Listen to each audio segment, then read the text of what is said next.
Oi gente, tudo bom? Então bem-vindos a mais uma Sexta Geek, ou seja lá o que for que esse tipo de vídeo vai chamar agora, que talvez ele não saia mais necessariamente na sexta-feira. Mas eu venho falar com vocês sobre as últimas coisas de cultura pop que eu consumi no mês de agosto. E no final das contas, eu fiz esse vídeo dividido em dois. Eu fiz um primeiro vídeo falando dos livros, quadrinhos, séries e podcasts. E esse segundo ia ser só sobre filmes, porque tinha muito filme que eu assisti no mês de agosto. Só que desde que eu gravei o outro vídeo, eu acabei conhecendo outro podcast, lendo mais um livro e um quadrinho. Tudo isso no mês de agosto mesmo, então eu resolvi colocar essas coisas aqui também. Mas o que vai ter mais aqui é filme mesmo. Se você quiser ver os outros livros, outros quadrinhos, outros podcasts, canais do YouTube que eu comecei a assistir em agosto, vai na outra Sexta Geek, porque agora vai ser meio freestyle, eu preciso disso não ficarem muito enormes, e pra eu poder falar um pouquinho mais de cada coisa, eu vou dividir provavelmente mais de um vídeo desse no mês. Terminei de ler Filhos de Anansi, um spin-off de Deuses Americanos.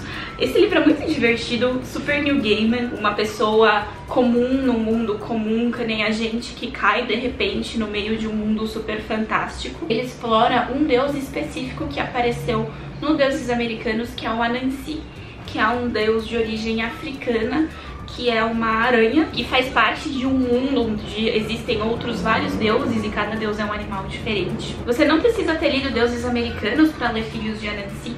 Ele coloca aqui toda uma explicação sobre quem é Anansi e sobre os filhos dele, mas se você já leu Deuses Americanos, você já tem uma ideia maior da personalidade desse personagem, Mas o Neil Gaiman constrói aqui muito bem, mesmo assim, mesmo pra quem não assistiu ou não viu a série Deuses Americanos. E aqui a gente acompanha a história de um dos filhos do Anansi, que é o Fat Charlie, que não sabe que o pai dele é um deus. Ele é um cara normal, que não tem nenhum poder, não é nada divino. Quando o pai dele morre e ele vai pro velório do Anansi, ele fica sabendo que o pai dele era um deus e que ele tem um irmão que também é um deus. O irmão dele teria herdado todos os poderes do pai e ele não herdou nada e ficou sem nenhum poder. A partir desse conhecimento, coisas incríveis começam a acontecer na vida dessa pessoa normal. E é muito legal esse livro, é muito divertido, é super Neil Gaiman, que nem eu falei.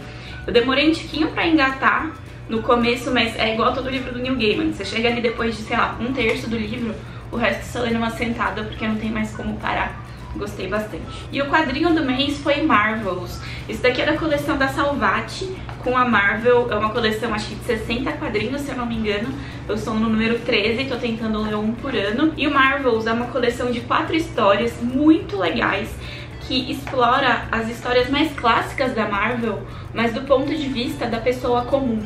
Então aqui a gente acompanha a vida de um fotógrafo freelancer, desde a juventude dele até ele ficar mais velho, e ele foi acompanhando o surgimento dos super-heróis em Nova York, e todas as grandes batalhas, tudo do ponto de vista da pessoa comum. Pra quem não lê muito quadrinho, não tem pelo menos uma noção mais básica das histórias mais famosas da Marvel, pode ficar um pouco perdido, porque como é tudo visto do ponto de vista da pessoa comum, não tem um grande desenvolvimento do que está acontecendo em cada história do ponto de vista dos super-heróis. Mas se você conhece um pouco de quadrinho, você sabe o que está acontecendo, e é muito legal ver o ponto de vista da pessoa comum, como ela vê as coisas só por cima, como todas aquelas coisas incríveis chegam pro público e como isso interfere no dia a dia dessas pessoas. Então eu achei bem legal, mas eu acho que tem que ser pra alguém que já tem uma noção básica de pelo menos as principais histórias dos quadrinhos. Você tá mastigando meu quadrinho, Art? Por favor, não faça isso. E a última coisa que não é filme que eu venho falar com vocês hoje é um podcast chamado Doutor Morte. O Rodrigo já tinha me recomendado esse podcast tem um tempo.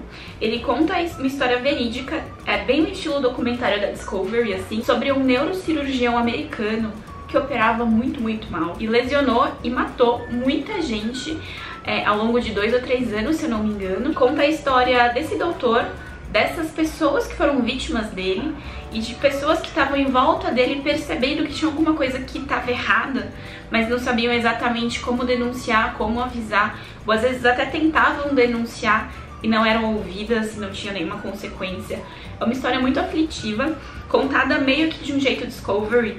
Na verdade, esse podcast foi idealizado e produzido por uma pessoa só, uma jornalista, mas ela foi atrás de pessoas, entrevistou, colocou gravações de áudios do julgamento e de entrevistas e vídeos publicitários desse cara. Então é muito interessante E ele é em inglês, na verdade, o original chama Dr. Death, aqui. Mas agora ele tá sendo lançado, traduzido em português para o Doutor Morte. Então o Doutor Morte tá sendo lançado ainda. Se eu não me engano, saíram 4 episódios até agora e tá sendo lançado um episódio novo semanalmente. Mas se você consegue ouvir em inglês, porque nem eu, provavelmente você não vai se aguentar. Eu ouvi todos os que tinham saído em português. Depois eu fui pra página do inglês e continuei ouvindo de onde eu parei. São exatamente os episódios iguais, só que traduzidos.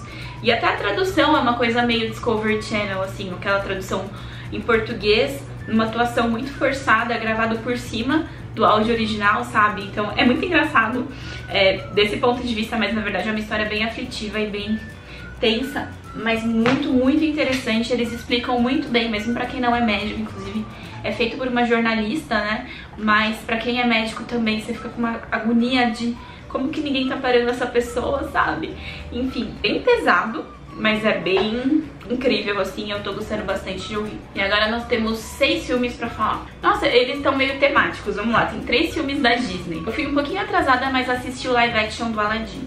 Eu nunca tinha assistido nenhum live action da Disney, eu não sabia muito o que pensar. Eu tava um pouco aflita com essa ideia, porque são filmes que eu gosto muito da minha infância e tal. E que, enfim, eu tava com muito receio de como ia ser a adaptação. A Bela e a Fera, por exemplo, que saiu há muito tempo, eu não tinha assistido, e a Bela e a Fera é um dos meus filmes favoritos da Disney. Mas o meu favorito de todos é Aladdin. Então eu fiquei com muito receio, eu demorei muito pra assistir. Inclusive quando eu fui assistir ele já tinha saído de quase todas as salas de cinema. Cara, que felicidade. Eu gostei muito dessa nova adaptação do Aladdin. Eu gostei muito da adaptação das músicas. O gênio, o Will Smith como gênio tá incrível. As pequenas mudanças que eles fizeram na história pra torná-la mais atual foram muito bem colocadas, não mudaram a essência do filme, deixaram ele muito mais atualizado, muito melhor. Eu gostei demais. E depois de ver esse filme, eu resolvi me aventurar nos outros live actions da Disney. E nesse mesmo dia eu cheguei em casa e fui assistir a Bela e a Fera. E aí foi meio que uma decepção, assim. Não sei, eu gostei, mas ele foi um pouquinho mais literal, sabe? Não teve nenhuma mudança maior, como teve em Aladdin. Então ficou aquela sensação de pra que fizeram isso, sabe? E, assim, foi bom de assistir, mas eu acho que eu teria tido exatamente a mesma sensação se eu tivesse assistido o desenho original. E aí a gente vai falar de Rei Leão. Eu não sei se foi porque eu assisti Aladdin muito próximo de Rei Leão e Aladdin ficou uma adaptação tão melhor, mas o Rei Leão me decepcionou um pouco. Eu não fiquei com aquela decepção brutal que muita gente teve, sabe? Tem muita gente que ficou, meu, que horrível, pior filme da Disney, pra que fizeram isso? Eu não tive essa sensação tão pesada. Só que eu acho que eu concordo que tinham jeitos melhores de fazer essa adaptação, entre aspas, live action, colocando um pouco mais de expressão nos animais. É um limiar difícil entre você querer fazer uma coisa realista, só que são animais cantando e se expressando, sabe? E aí nos filhotes, no Timão e Pumba, que tem mais humor, eles conseguiram expressar tudo isso através dos movimentos corporais dos bichos, sabe? Mas quando você viu os leões adultos, que já tem aquele andar mais pesado, mais carregado, tá feliz, tá triste, tá apaixonado, tava tudo a mesma coisa, tudo a mesma cara, sabe? Então isso realmente foi um pouco decepcionante. Eu ficava muito feliz quando aparecia o Simba bebê e quando aparecia o núcleo do Timão e Pumba.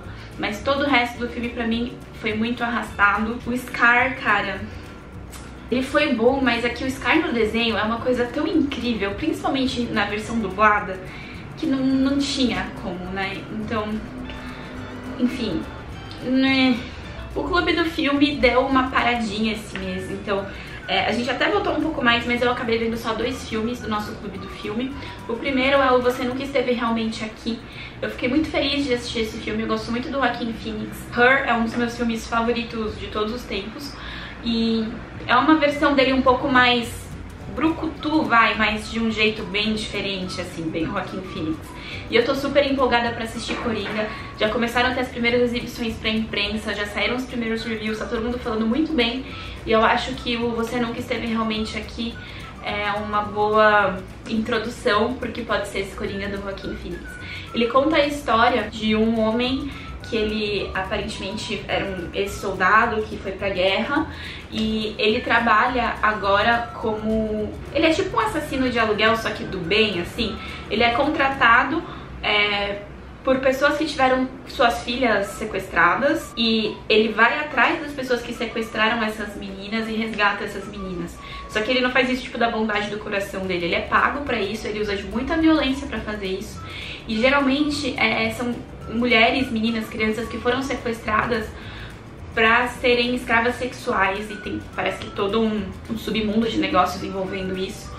E ele é contratado pra resgatar essas meninas. Ele não, tipo, liberta todo mundo, não destrói os lugares, ele bate muita gente no caminho e resgata essas meninas, mas ao mesmo tempo ele tem algum problema psiquiátrico ali rolando, alguma depressão, um transtorno de estresse pós-traumático, que o tempo todo a gente tem flashbacks dele em situações de estresse, ele tá sempre triste, ele tá vivendo a vida dele, fazendo essas coisas, mas é exatamente isso, é como se ele não estivesse realmente lá, é como se ele estivesse dentro da cabeça dele e vivendo no automático, apesar de todas essas coisas super violentas e incríveis que estão acontecendo.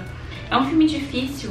Eu vi um review desse filme depois de assistir que pra mim fez sentido, porque ele tem muita violência crua mesmo, pra quem quer assistir um filme mais cabeça, mais pra pensar, mais sobre construção de personagem. E ele tem muito diálogo e ele corta muito as cenas de violência pra quem quer ver um filme brucutu, sabe? Então ele é muito um filme meio do caminho. É que eu, por acaso, gosto muito das duas coisas, então eu gostei. Mas eu percebi isso dos meus amigos. Gente falando assim, ele queria ser tipo um Taken, mas não conseguiu. E outras pessoas falando, nossa, eu gostei muito da construção do personagem, mas é violento demais, sabe? Então ele não é nenhuma coisa nem outra, ele é uma mistura dos dois e eu gostei muito. E outro filme do Clube do Filme foi o Four Rooms, ou O Grande Hotel. Eu falo os dois títulos porque procurando O Grande Hotel eu achei outros filmes, e procurando Four Rooms eu achei outros filmes também. Então quando eu procurei com esses dois nomes eu achei o filme certo. É um filme tipo dos anos 90 que conta a história de um funcionário de um hotel que tá trabalhando o turno da virada do ano. Ele foi deixado sozinho lá pela primeira vez pra cuidar de tudo, e ele recebe 4 chamados ao longo dessa noite.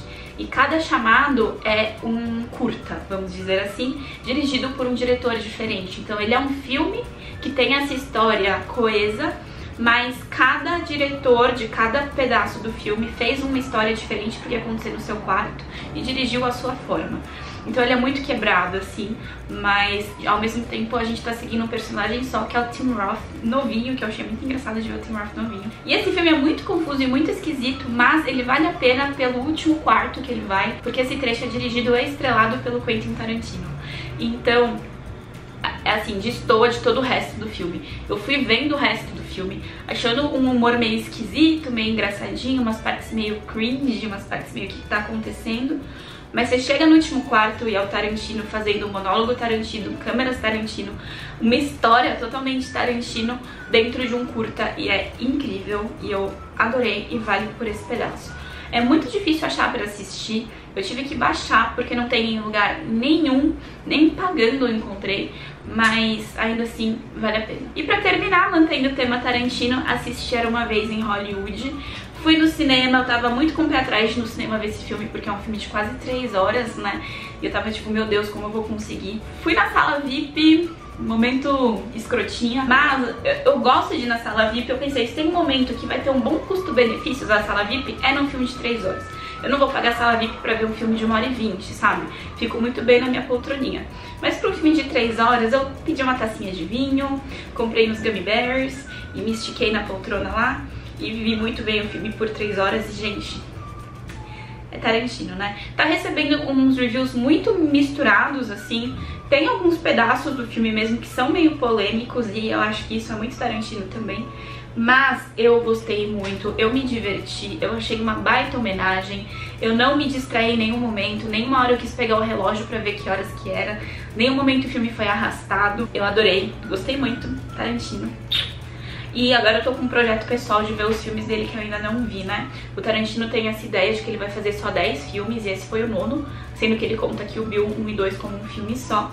E eu acho que tem 3 ou 4 filmes dele que eu ainda não vi. Eu não vi Bastardos Inglórios, não vi Django Livre, não vi aquele que tem o Machete junto. Tem mais um que eu não lembro qual que é que eu não vi. Bom, enfim, quero assistir esses outros filmes dele. E vai entrar na minha lista aí nos próximos meses, deve aparecendo. Porque, né, São filmes intensos, são filmes longos, não é uma coisa que eu vou, tipo, casualmente um dia sentar e assistir enquanto eu almoço. Então, é meio que um projetinho pessoal. Mas é isso, esses foram os filmes que eu assisti no mês de agosto. E o último livro, quadrinho, podcast e outras coisinhas aleatórias aí que eu acabei terminando depois do último vídeo que eu gravei semana passada. Espero que vocês tenham gostado desse vídeo. Se vocês gostaram, clique em gostei pra mim. Não deixa de se inscrever no canal pra mais vídeos, nem de me seguir nas redes sociais, Twitter e Instagram, tá tudo aqui embaixo. E é isso. Tchauzinho e até a próxima.